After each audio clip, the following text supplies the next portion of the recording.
My name is William Coltharp. I am the aquaculture director here at the Sitka Sound Science Center. How long have you been working in hatcheries? I have been working with fish in hatcheries for over 45 years now, and probably one of the oldest cultures in this state. How does a hatchery work?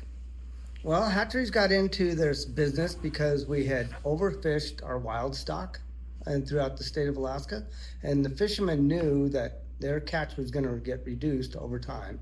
So the state got into putting out low interest loans to stimulate the industry.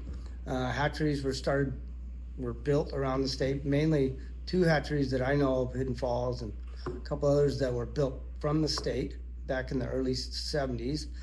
And this hatchery was started in 72. Also the oldest hatchery in the state of Alaska, oldest operating hatchery in the state of Alaska. Our permit number was number 2 originally.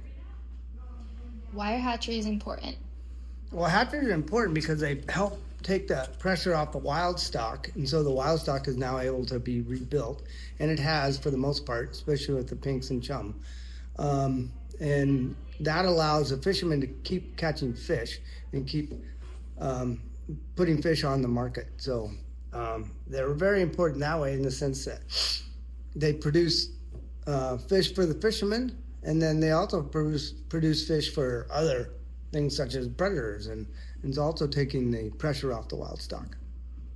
What makes a hatchery different from a fish farm? The hatchery, you can think of a hatchery kind of like a ranch as opposed to a farm.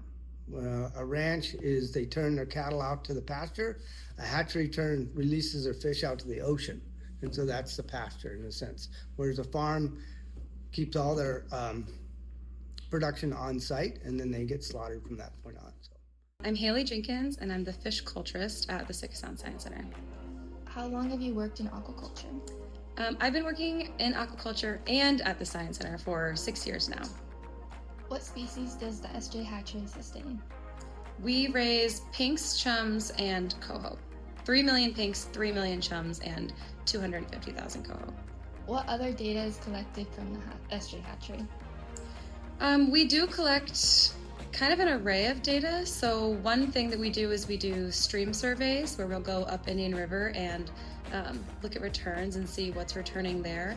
The mouth of Indian River is really close to our hatchery, which isn't super common for hatcheries. So we like to look at what their returns are and kind of compare to what's returning here. We also look at otolith data. So an otolith is an ear bone, and you can use it to track fish, so you can tell which hatchery a fish came from based on a code on the otolith. And so we can use that otolith to figure out where the fish came from. So whether it's from our hatchery, another hatchery, or no hatchery at all. We also do a lot of water data that we collect. So we look at plankton in the water. That's different kinds of food for our fish that are in saltwater.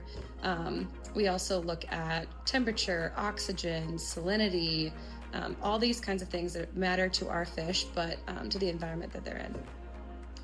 And off the top of your head, do you know the returning rate for the SJ hatchery? I do. So it's different per species. So for pink salmon, it's been really high lately. I'd say about 15%, which is a really high return rate. Normally you don't see much more than like 5 to 10. But pinks return all at the same time. All of the pinks that return are the same age, which kind of helps that factor.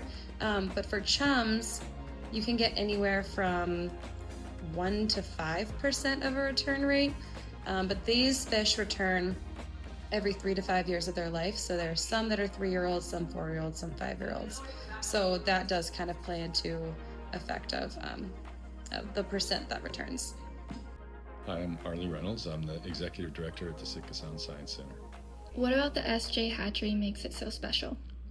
This is unlike any hatchery, I think, anywhere, in that, first of all, it is very much community-centered, right? It used to be part of SJ campus, and then when SJ campus closed, the community came in and actually kept the hatchery going because there were fish returning, and it was an amazing thing, really.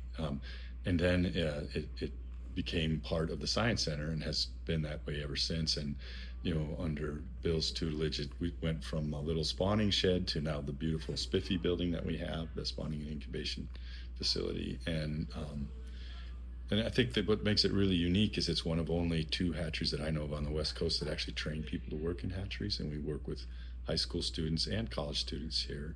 We have an intern and apprentice, and so it's really I think very much education oriented, but also very much research oriented.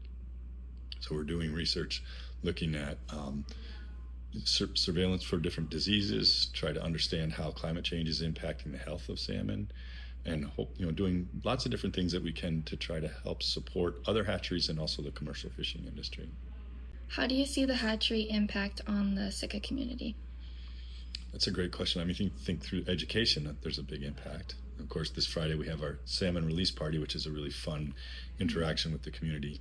And I think most people here who live in Sitka have interacted with the hatchery in some way, whether they're commercial fishermen and they're getting fish from it, whether they're folks that come by and collect eggs in the spawning time of the year in the fall, or just community members who like to go by and see the fish swimming by. So I think it touches everybody.